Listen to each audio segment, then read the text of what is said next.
ओम शांति। 7 मई 2025। बाबा के महावाक्य। मीठे बच्चे, निश्चय ज्ञान योग से बैठता, साक्षात्कार से नहीं। साक्षात्कार की ड्रामा में नोंद है, बाकी उससे किसी का कल्याण नहीं होता। प्रश्न: बाप कौन सी ताकत नहीं दिखाते, लेकिन बाप के पास जादूगरी अवश्य है। उत्तर: मनुष्य समझते हैं भगवान तो ताकतमंद है, वह मरे हुए को भी जिंदा कर सकते हैं, परंतु बाबा कहते यह ताकत मैं नहीं दिखाता। बाकी कोई नवधा भक्ति करते हैं तो उन्हें साक्षात्कार करा देता हूं। यह भी ड्रामा में नोंद है। साक्षात्कार कराने की जादूगरी बाप के पास है, इसलिए कई बच्चों को घर बैठे भी ब्रह्मा व श्री कृष्ण का साक्षात्कार हो जाता है। गीत: कौन आया मेरे मन के द्वारे। ओम शांति। यह बच्चों के अनुभव का गीत है। सत्संग तो बहुत है, खास भारत में तो ढेर सत्संग है, अनेक मतांतर हैं। वास्तव में वह कोई सत्संग नहीं, सत्संग एक होता है। बाकी तुम वहां किसी विद्वान, आचार्य, पंडित का मोह देखेंगे, बुद्धि उस तरफ जाएगी। यहाँ फिर अनोखी बात है, यह सत्संग एक ही बार इस संगम युग पर होता है। यह तो बिल्कुल नई बात है। उस बेहद के बाप का शरीर तो कोई है नहीं।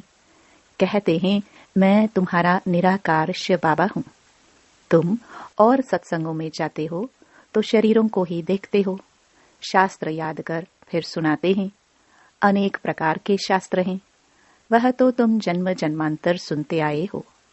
अब है नई बात, बुद्धि से आत्मा जानती है। बाप कहते हैं, हे मेरे सिखिलदे बच्चे, हे मेरे सालिग्रामों, तुम बच्चे जानते हो 5000 वर्ष पहले इस शरीर द्वारा बाबा ने पढ़ाया था। तुम्हारी बुद्धि एकदम दूर चली जाती है तो बाबा आया है। बाबा अक्षर कितना मीठा है, वह है मात पिता। कोई भी सुनेंगे तो कहेंगे पता नहीं इन्हों के मात पिता कौन हैं। बरोबर वह साक्षात्कार कराते हैं तो उसमें भी वह मूंझते हैं। कभी ब्रह्मा को, कभी कृष्ण को देख लेते हैं तो विचार करते रहते कि ये क्या है। ब्रह्मा का भी बहुतों को घर बैठे साक्षात्कार होता है। अब ब्रह्मा की तो कभी कोई पूजा करते नहीं है, श्री कृष्ण आदि की तो करते हैं। ब्रह्मा को तो कोई जानते भी नहीं होंगे। प्रजापिता ब्रह्मा तो अब आया है, यह है प्रजापिता। बाप बैठ समझाते हैं कि सारी दुनिया पतित है तो जरूर यह भी बहुत जन्मों के अंत में पतित ठहरे। कोई भी पावन नहीं है। इसलिए कुंभ के मेले पर, हरिद्वार गंगा सागर के मेले पर जाते हैं, समझते हैं स्नान करने से पावन बन जाएंगे। लेकिन यह नदियां कोई पतित पावनी थोड़ी हो सकती। नदियां तो निकलती हैं सागर से। वास्तव में तुम हो ज्ञान गंगाए, महत्व तुम्हारा है। तुम ज्ञान गंगाए जहां तहां निकलती हो, वो लोग फिर दिखलाते हैं तीर मारा और गंगा निकली। तीर मारने की तो बात नहीं, यह ज्ञान गंगाएं देश देशांतर जाती हैं। शिव बाबा कहते हैं मैं ड्रामा के बंधन में बंधा हुआ हूं। सभी का पाठ निश्चित किया हुआ है, मेरा भी पाठ निश्चित है। कोई समझते भगवान तो बहुत ताकतमंद है, मरे हुए को भी जिंदा कर सकते हैं। यह सभी गपोड़े हैं। मैं आता हूं पढ़ाने के लिए, बाकी ताकत क्या दिखाएंगे। साक्षात्कार की भी जादूगरी है। नवधा भक्ति करते हैं तो मैं साक्षात्कार कराता हूं। कैसे काली का रूप दिखलाते हैं, उन पर फिर तेल चढ़ाते हैं। अब ऐसी काली तो है नहीं, परंतु काली की नवधा भक्ति बहुत करते हैं। वास्तव में काली तो जगदम्बा है। काली का ऐसा रूप तो नहीं, परंतु नवधा भक्ति करने से बाबा भावना का भाड़ा दे देते हैं। काम चिता पर बैठने से काले बने, अब ज्ञान चिता पर बैठ गोरे बनते हैं। जो काली अब जगदम्बा बनी है, वह साक्षात्कार कैसे कराएगी? वह तो अभी बहुत जन्मों के अंत के भी अंत वाले जन्म में है। देवताएं तो अभी है नहीं, तो वह क्या साक्षात्कार कराएंगे? बाप समझाते हैं, यह साक्षात्कार की चाबी मेरे हाथ में है। अल्पकाल के लिए भावना पूरी करने के लिए साक्षात्कार करा देता हूँ, परंतु वह कोई मेरे से नहीं मिलते। मिसाल एक कालिका देते हैं। इस रीति बहुत हैं, हनुमान, गणेश आदि। भल सिख लोग भी गुरु नानक की बहुत भक्ति करें तो उन्हें भी साक्षात्कार हो जाएगा, परंतु वह तो नीचे चले आते हैं। बाबा बच्चों को दिखलाते हैं, देखो यह गुरु नानक की भक्ति कर रहे हैं। साक्षात्कार फिर भी मैं कराता हूँ। वह कैसे साक्षात्कार कराएंगे? उनके पास साक्षात्कार कराने की चाबी नहीं है। यह बाबा कहते हैं, मुझे विनाश स्थापना का साक्षात्कार भी उस बाबा ने कराया, परंतु साक्षात्कार से कोई का भी कल्याण नहीं। ऐसे तो बहुतों को साक्षात्कार होते थे, आज वह है नहीं। बहुत बच्चे कहते हैं, हमको जब साक्षात्कार हो तो निश्चय बैठे, परंतु निश्चय साक्षात्कार से नहीं हो सकता। निश्चय बैठता है ज्ञान और योग से। 5000 वर्ष पहले भी मैंने कहा था कि यह साक्षात्कार मैं कराता हूँ। मीरा ने भी साक्षात्कार किया। ऐसे नहीं कि आत्मा वहां चली गई, नहीं, बैठे बैठे साक्षात्कार कर लेते हैं, लेकिन मेरे को नहीं प्राप्त कर सकते। बाप कहते हैं, कोई भी बात का संशय हो तो जो भी ब्राह्मणियां टीचर्स हैं उनसे पूछो। यह तो जानते हो, बच्चियां भी नंबरवार हैं, नदियां भी नंबरवार होती हैं। कोई तो तालाब भी है, बहुत गंदा है, बासी पानी होता है। वहां भी श्रद्धा भाव से मनुष्य जाते हैं। वह है भक्ति की अंधश्रद्धा। कभी भी कोई से भक्ति छुड़ानी नहीं है। जब ज्ञान में आ जाएंगे तो भक्ति आपे ही छूट जाएगी। बाबा भी नारायण का भक्त था। चित्र में देखा लक्ष्मी दासी बन नारायण के पांव दबा रही है, तो यह बिल्कुल अच्छा नहीं लगा। सतयुग में ऐसा होता नहीं। तो मैंने एक आर्टिस्ट को कहा कि लक्ष्मी को इस दासी पने से विदाई दे दो। बाबा भक्त तो था, परंतु ज्ञान थोड़े था। भक्त तो सभी हैं, हम तो बाबा के बच्चे मालिक हैं। ब्रह्मांड का भी मालिक बच्चों को बनाते हैं। कहते हैं तुमको राज्य भाग्य देता हूँ। ऐसा बाबा कभी देखा? उस बाप को पूरा याद करना है। उनको तुम इन आंखों से नहीं देख सकते, उनसे योग लगाना है। याद और ज्ञान भी बिल्कुल सहज है। बीज और झाड़ को जानना है। तुम उस निराकारी झाड़ से साकारी झाड़ में आए हो। बाबा ने साक्षात्कार का राज भी समझाया, झाड़ का राज भी समझाया। कर्म, अकर्म, विकर्म की गति भी बाबा ने समझाया है। बाप, टीचर, गुरु तीनों से ही शिक्षा मिलती है। अभी बाबा कहते हैं, मैं तुमको ऐसी शिक्षा देता हूँ, ऐसा कर्म सिखलाता हूँ जो तुम 21 जन्म सदा सुखी बन जाते हो। टीचर शिक्षा देते हैं ना, गुरु लोग भी पवित्रता की शिक्षा देते हैं अथवा कथाएं सुनाते हैं, परंतु धारणा बिल्कुल नहीं होती।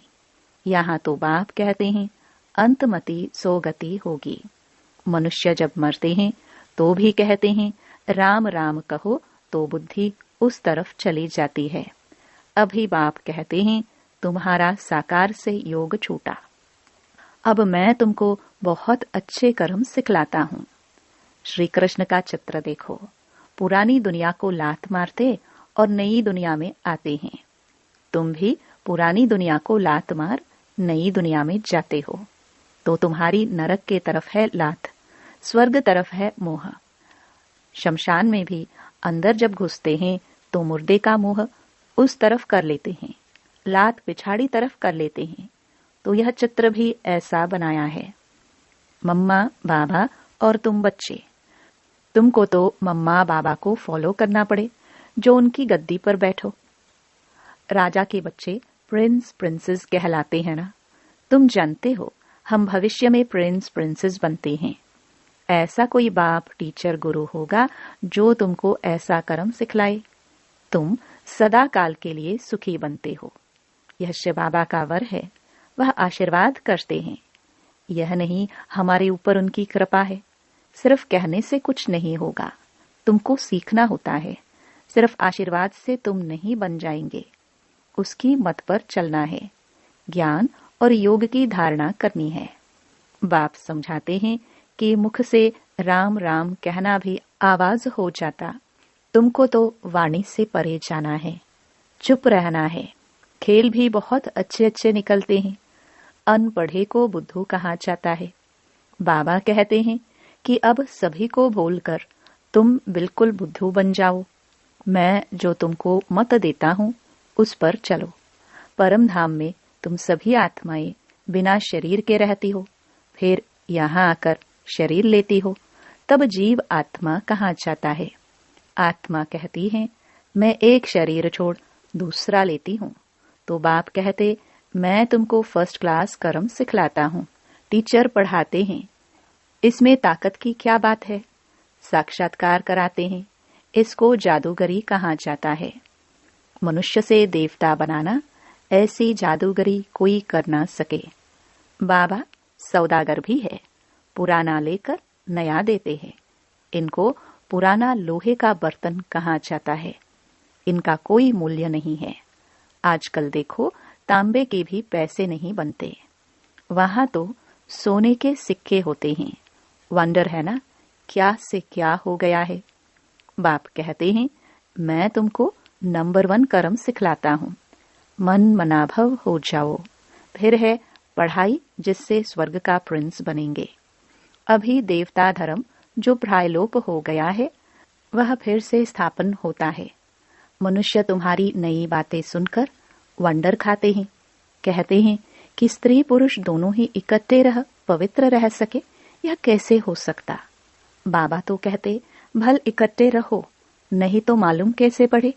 बीच में ज्ञान तलवार रखनी है, इतनी बहादुरी दिखानी है। परीक्षा होती है तो मनुष्य इन बातों में वंडर खाते हैं, क्योंकि शास्त्रों में तो ऐसी बातें हैं नहीं। यहाँ तो प्रैक्टिकल में मेहनत करनी पड़ती है। गांधर्वी विवाह की बात यहाँ की है। अभी तुम पवित्र बनते हो तो बाबा कहते बहादुरी दिखलाओ। सन्यासियों के आगे सबूत देना है। समर्थ बाबा ही सारी दुनिया को पावन बनाते हैं। बाप कहते हैं भल साथ में रहो, सिर्फ नंगन नहीं होना है। यह सभी है युक्तियां, बड़ी जबरदस्त प्राप्ति है। सिर्फ एक जन्म बाबा के डायरेक्शन पर पवित्र रहना है। योग और ज्ञान से एवर हेल्दी बनते हैं 21 जन्मों के लिए। इसमें मेहनत है ना। तुम हो शक्ति सेना, माया पर जीत पहन जगत जीत बनते हो। सभी थोड़े बनेंगे। जो बच्चे पुरुषार्थ करेंगे वही ऊंच पद पाएंगे। तुम भारत को ही पवित्र बनाकर फिर भारत पर ही राज्य करते हो। लड़ाई से कभी सृष्टि की बादशाही मिल ना सके। यह वंडर है ना। इस समय सब आपस में लड़कर खलास हो जाते हैं। मक्खन भारत को मिलता है। दिलाने वाली हैं वंदे मातरम। मेजॉरिटी माताओं की है। अब बाबा कहते हैं जन्म जन्मांतर तुम गुरु करते आए, शास्त्र पढ़ते आए हो। अब हम तुमको समझाते हैं जज योरसेल्फ। राइट क्या है? सत्युग है राइटियस दुनिया, माया अनराइटियस बनाती है। अब भारतवासी इररिलीजियस बन पड़े हैं। रिलीजन नहीं, इसलिए माइट नहीं रही है। इररिलीजियस, अनराइटियस, अनलॉफुल, इनसॉल्वेंट बन पड़े हैं। बेहद का बाप है, इसलिए बेहद की बातें समझाते हैं। कहते हैं कि फिर तुमको रिलीजियस मोस्ट पावरफुल बनाता हूं। स्वर्ग बनाना तो पावरफुल का काम है, परंतु है गुप्त। इनकॉग्निटो वॉरियर्स हैं। बाप का बच्चों पर बहुत प्यार होता है। मत देते हैं। बाप की मत, टीचर की मत, गुरु की मत, सोनार की मत, धोबी की मत, इसमें सभी मतें आ जाती हैं। अच्छा, मीठे मीठे सिखिलदे बच्चों प्रति माता पिता बाप दादा का याद प्यार और गुड मॉर्निंग। रूहानी बाप की रूहानी बच्चों को नमस्ते। धारणा के लिए मुख्य सार। पहला, इस एक जन्म में बाप के डायरेक्शन पर चल घर गृहस्थ में रहते पवित्र रहना है। इसमें बहादुरी दिखानी है। दूसरा, श्रीमत पर सदा श्रेष्ठ कर्म करने हैं। वाणी से परे जाना है। जो कुछ पढ़ा व सुना है उसे भूल बाप को याद करना है। वरदान, परिस्थितियों को गुड लक समझ अपने निश्चय के फाउंडेशन को मजबूत बनाने वाले अचल अडोल भव। कोई भी परिस्थिति आए तो आप हाई जंप दे दो, क्योंकि परिस्थिति आना भी गुड लक है। यह निश्चय के फाउंडेशन को मजबूत करने का साधन है। आप जब एक बारी अंगद के समान मजबूत हो जाएंगे तो यह पेपर भी नमस्कार करेंगे। पहले विकराल रूप में आएंगे और फिर दासी बन जाएंगे। चैलेंज करो, हम महावीर हैं। जैसे पानी के ऊपर लकीर ठहर नहीं सकती, ऐसे मुझ मास्टर सागर के ऊपर कोई परिस्थिति वार कर नहीं सकती।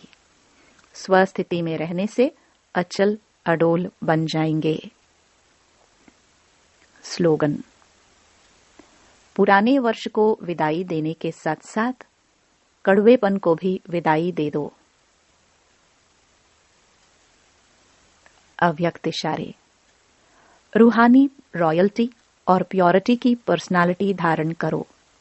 यदि वरदाता और वरदानी दोनों का संबंध समीप और स्नेह के आधार से निरंतर हो और सदा कंबाइंड रूप में रहो तो पवित्रता की छत्र छाया स्वतः रहेगी। जहां सर्वशक्तिमान बाप है, वहां अपवित्रता स्वप्न में भी नहीं आ सकती है।